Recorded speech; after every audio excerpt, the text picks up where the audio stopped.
Assalamualaikum warahmatullahi wabarakatuh. Selamat pagi, siang, sore dan malam buat sobat pecinta horor. Bagaimana kabar kalian hari ini? Semoga senantiasa sehat selalu ya. Seperti biasa, Karam Kali Aja Seram akan selalu menghibur kalian dengan cerita-cerita seram, horor, dan menegangkan. Siapkan cemilan, pakai handsfree, dan matikan lampu. Jangan lupa subrek ya. Terima kasih.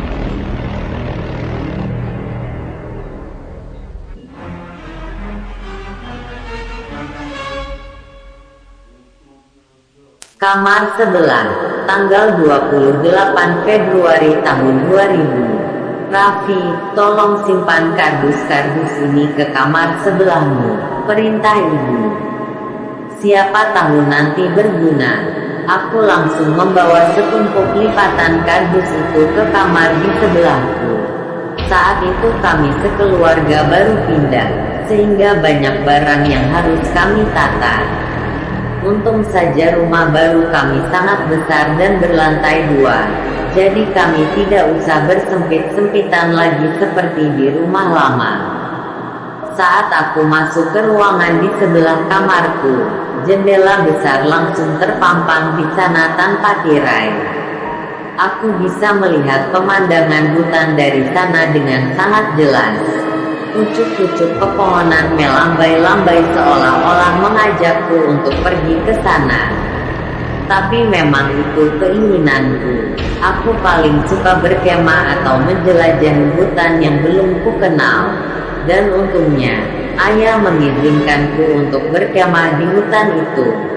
Siang terus berlanjut. Aku bersama kakak perempuanku, Donna, tidak henti-hentinya membantu ayah dan ibu, hingga waktu senja datang menjemput kami. Setelah menutup semua tirai dan membersihkan diri, kami langsung makan malam bersama di ruang makan. Jam menunjukkan pukul 10 malam ketika aku bergegas naik ke tempat tidur. Alunan musik rock yang datang dari kamar kakakku sangat menyiksaku saat itu.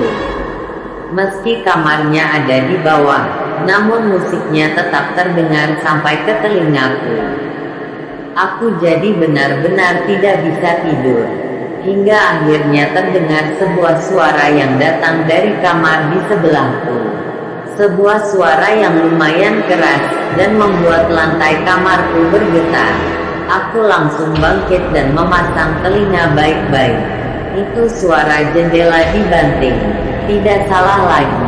Tapi siapa yang membantingnya? Dan pada saat itu juga, alunan musik rock dari kamar kakakku berhenti seketika. Suasana menjadi hening. Tetapi tak lama kemudian, terdengar suara langkah kaki berlari menaiki tangga dan melewat di depan kamarku. Setelah itu suara langkah kakinya tak terdengar lagi. Kupikir itu adalah Kak Donna yang berlari. Mungkin ia juga mendengar jendela dibanting keras, lalu segera berlari menghampiri kamar sebelahku itu. Akhirnya aku pun keluar dari kamarku. Kakak ada di sana, tanyaku sambil mengetuk pintu kamar sebelahku. Tidak ada jawaban. Karena penasaran, aku buka pintunya. Ternyata di dalamnya sama sekali tidak ada siapa-siapa, dan jendela besarnya masih tertutup dan terkunci. Aneh sekali, pikirku. Tiba-tiba ada suara seorang anak perempuan meminta tolong. Tolong aku. Aku benar-benar terkejut. Siapa itu? Tolong aku. Aku berpaling ke sana kemari, mencari asal muasal suara itu.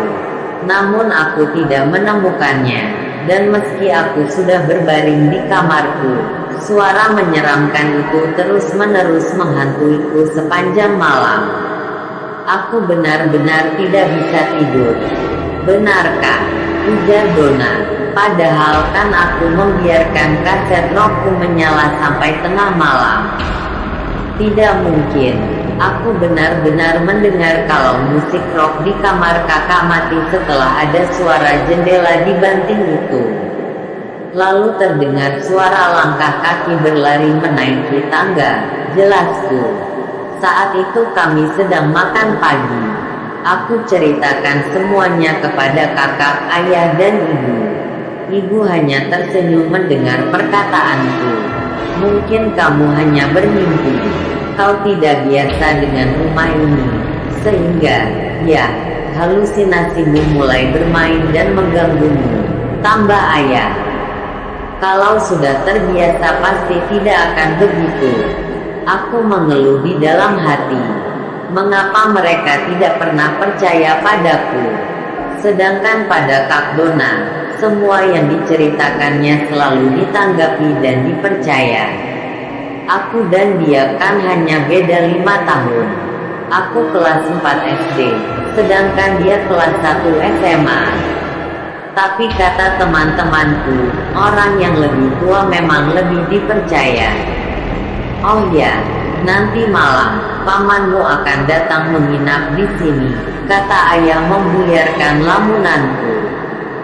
Ia akan datang bersama Arin. Biarkan mereka memilih kamar yang mereka mau untuk ditempati. Arin, ya, siapa yang tidak mengenal dia? Anak itu sebaya denganku, tetapi punya kelebihan. Dia pintar, manja dan cantik. Orang tuanya yang kaya raya membesarkannya dengan penuh kasih sayang. Semua yang diinginkannya selalu dipenuhi.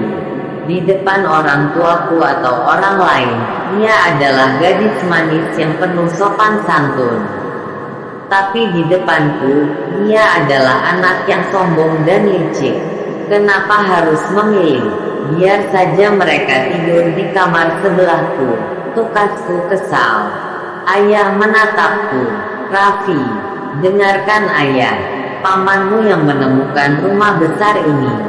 Pamanmu yang meminta pemilik rumah ini agar harga jualnya dipotong sehingga tidak terlalu mahal. Dan pamanmu juga yang membayar setengahnya. Ayah diam beberapa saat memperhatikanku lekat-lekat. Mereka adalah tamu istimewa kita. Jadi jaga sikapmu ketika mereka datang. Kalau kau berbuat yang tidak-tidak lagi, ayah yang menentukan hukumannya. Mengerti. Dan malamnya mereka benar-benar datang. Ayah dan ibu mempersiapkan semua ini dengan matang. Makanan mewah dihidangkan di meja makan yang panjang dan besar itu.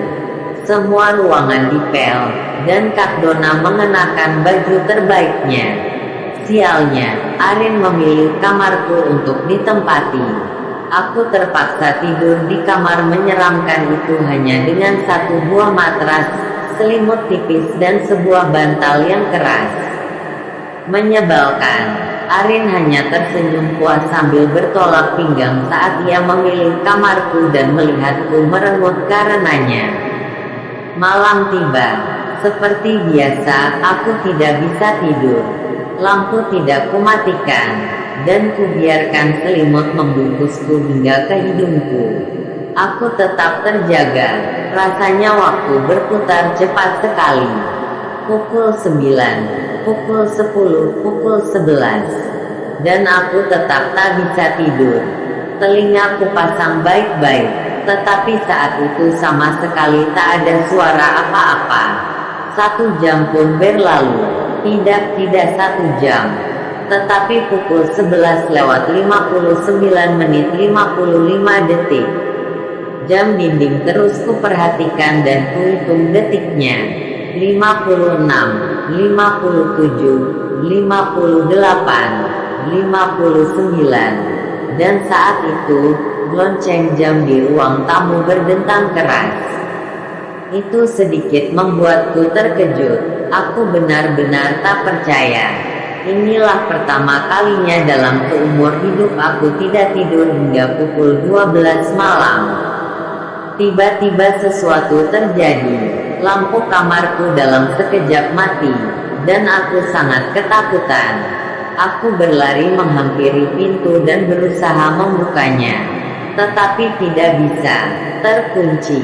Padahal pintu itu tak ada kuncinya sama sekali. Aku terus memaksa membukanya dan menggedor-gedor pintunya. "Tolong!" teriakku panik. "Tolong aku! Tolong!" Di sekelilingku benar-benar gelap, hitam, dan hanya sedikit cahaya yang masuk melewati jendela besar di sana. Aku tak henti-hentinya menggedor pintu. Pikiran-pikiran tentang makhluk halus atau hantu menghiang di pikiranku. Aku diam sebentar dan mengatur napas. Anehnya, Paman dan Arin yang tidur di sebelah ruangan tidak mendengarku sama sekali.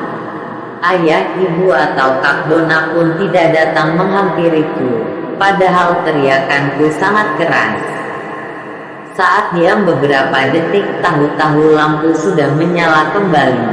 Aku tersentak kaget, tapi anehnya, lampu di ruangan itu sangat pudar dan berwarna kuning. Padahal sebelumnya lampu berwarna putih terang. Aku masih menghadap ke pintu, berjalan mundur perlahan-lahan ke belakang. Debu dan sarang laba-laba menghiasi setiap sudut tembok, membungkus lemari dan peralatan yang ada di sana. Lantai yang kupijak sangat kotor dan berpasir. Aneh sekali, aku merasa seperti berada di masa lampau. Masih dengan keheranan, aku berbalik menghadap jendela besar. Tiba-tiba ada sesuatu yang hampir membuat jantungku lepas. Ada sesuatu yang membuat urat nadiku hampir putus, membuat kakiku bergetar hebat karenanya. Mulutku menganga lebar, mataku terbelalak. Aku seperti disambar petir. Ya, di sana, di jendela itu, sebuah sosok anak perempuan seumuranku tergantung melayang dengan tali tambang melilit di lehernya. Dia menghadap ke arahku. Gadis itu memakai baju daster hingga ke lututnya. Seluruh tubuhnya berwarna putih pucat. Rambut hitamnya yang panjang sebahu tergerai menutupi sebagian wajahnya. Tetapi dapat kulihat dengan jelas matanya melotot lebar seolah-olah akan keluar. Mulutnya terbuka sedikit dan darah mengalir lembut melalui hidung dan mulutnya. Kakinya yang tel asterisk bergelantungan dan bergerak sedikit ketika ada angin kencang menerpa. Aku menjerit kencang sekali. Ini bukan rumahku. Ini bukan ruangan itu. Kubawa kaki ini berlari menghampiri pintu dan memaksa tanganku membuka pintu itu. Tetapi pintu tetap terkunci. Aku panik, sangat panik. "Ayah, ibu, tolong aku." Tanggal 29 Februari tahun 1992. "Tolong aku." Di sudut ruangan itu, Lisa merapatkan kedua lututnya, menunduk dan menangis lagi. Sudah lebih dari seminggu ia disekap di dalam kamar kosong tanpa ada yang menemani seorang pun. Hanya 2 buah obor yang terpajang di dinding, menyinari sedikit ruangan itu. Cahaya bulan merembes masuk melalui jendela besar di belakangnya. Sudah banyak korban berjatuhan, dan yang mengalami pasti selalu anak perempuan. Dan kini, Lisa pun ikut terpilih. Semula ia tak terlalu mengerti hal itu. Namun ketika ada sekelompok pria tak dikenal menawarkan permen dan boneka, Lisa terbujuk dan menuruti perintah pria-pria itu. Lisa dibawa ke suatu tempat yang jauh sekali dari rumahnya.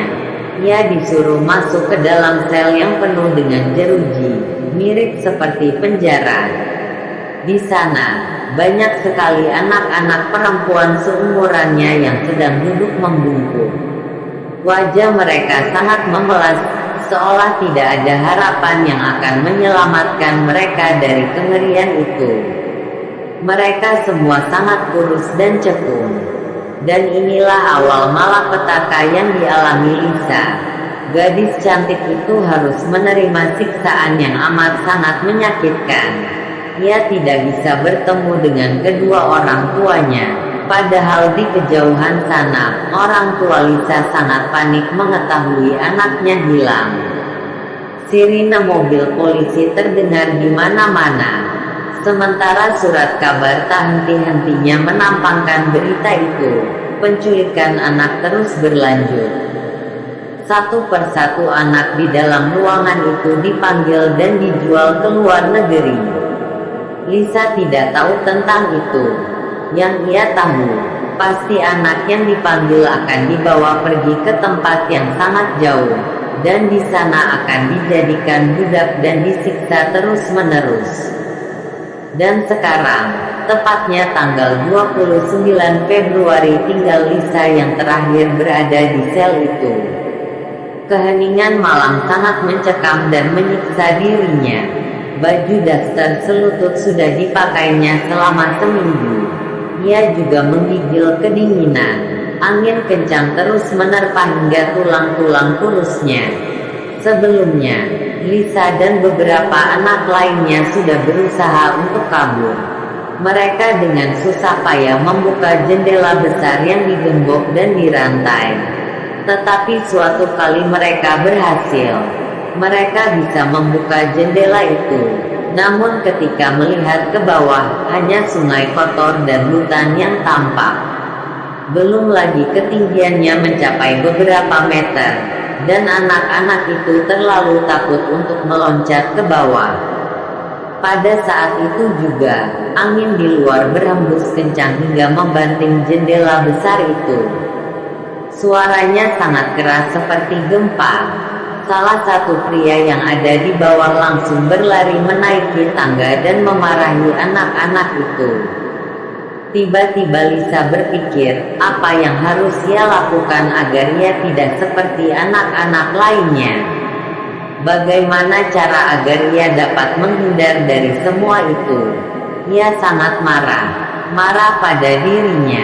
Seharusnya anak berumur 10 tahun sudah bisa menjaga diri sendiri.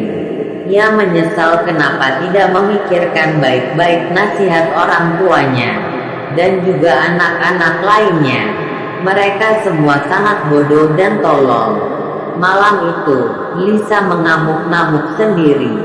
Ia menangis, menendang-nendang tembok, meloncat-loncat, mendumel sendiri, dan berteriak-teriak seperti orang gila. Tiba-tiba ia melihat sejumput tali tambang di sudut ruangan. Tangisnya mendadak berhenti. Ia berpikir, ia pasti bisa melakukan sesuatu dengan tali itu. Pasti. Lisa tersenyum, dan tertawa terbahak-bahak. Ia terus tertawa sambil berjalan mengambil tali itu. Kemudian ia perhatikan paku yang sudah berkarat yang terpajang di atas jendela besar. Tawa Lisa meledak lagi. Gadis malang itu mengambil kursi kayu dan menyimpannya di dekat jendela. Setelah menaikinya, ia mengikat tali tambang pada paku dengan sangat erat. Lalu di ujung lainnya, ia membuat simpul tali melingkar seperti sebuah lingkaran. Kemudian ia berbalik dan memasukkan tali itu ke lehernya. Ia pun membiarkan dirinya bergelantungan di jendela itu, membiarkan nyawanya lepas dari tubuh mungilnya. Kejadian itu lalu terus terjadi setiap 4 tahun sekali di bulan Februari. Dan bangunan tempat penjualan anak itu pun sudah dibersihkan dan dijadikan sebuah rumah megah.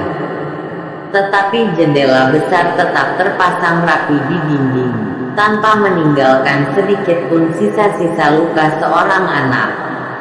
Dan setiap ada anak perempuan berumur 10 tahun berada di bangunan itu saat tanggal 29 Februari, ia akan ikut merasakan penderitaan seperti yang pernah dialami Lisa. Tanggal 29 Februari tahun 2000. Aku tersentak kaget, nafasku tersengal-sengal, peluh berkucuran di keningku. Kulihat sekelilingku, aku masih duduk di atas matras dengan selimut tipis dan bantal keras. Lampu di ruangan itu masih berwarna putih terang, dan sama sekali tak ada debu atau sarang laba-laba di sana. Lantainya juga bersih, tidak berpasir. Aku bernapas lega. Apakah ini semua hanya mimpi? Yang kuingat, terakhir kali aku memukul-mukul pintu dan memanggil ayah dan ibuku. Kugali lagi isi pikiranku. Di dalam mimpiku, aku melihat penderitaan Lisa. Aku melihat bagaimana sosok gadis itu. Dan aku mengerti. Suara anak yang meminta tolong kemarin malam pasti adalah suara Lisa saat ia disekap di sel. Suara jendela dibanting keras itu tak lain adalah ketika Lisa mencoba kabur dan membuka jendela, tiba-tiba angin kencang datang membantingnya. Lalu suara tapak kaki orang itu pasti adalah suara langkah pria yang berlari menghampiri sel. Dan sel itu sedang kutempati sekarang. Kejadian 8 tahun lalu terus berulang dan menimpa anak perempuan. Syukurlah, aku bukan anak perempuan. Tapi tunggu, setiap ada anak perempuan berumur 10 tahun berada di bangunan itu saat tanggal 29 Februari ia akan ikut merasakan penderitaan seperti yang pernah dialami Lisa. Anak perempuan, 10 tahun, jangan-jangan. Dan saat aku berpaling ke belakang, di jendela itu sudah tergantung sesosok anak perempuan.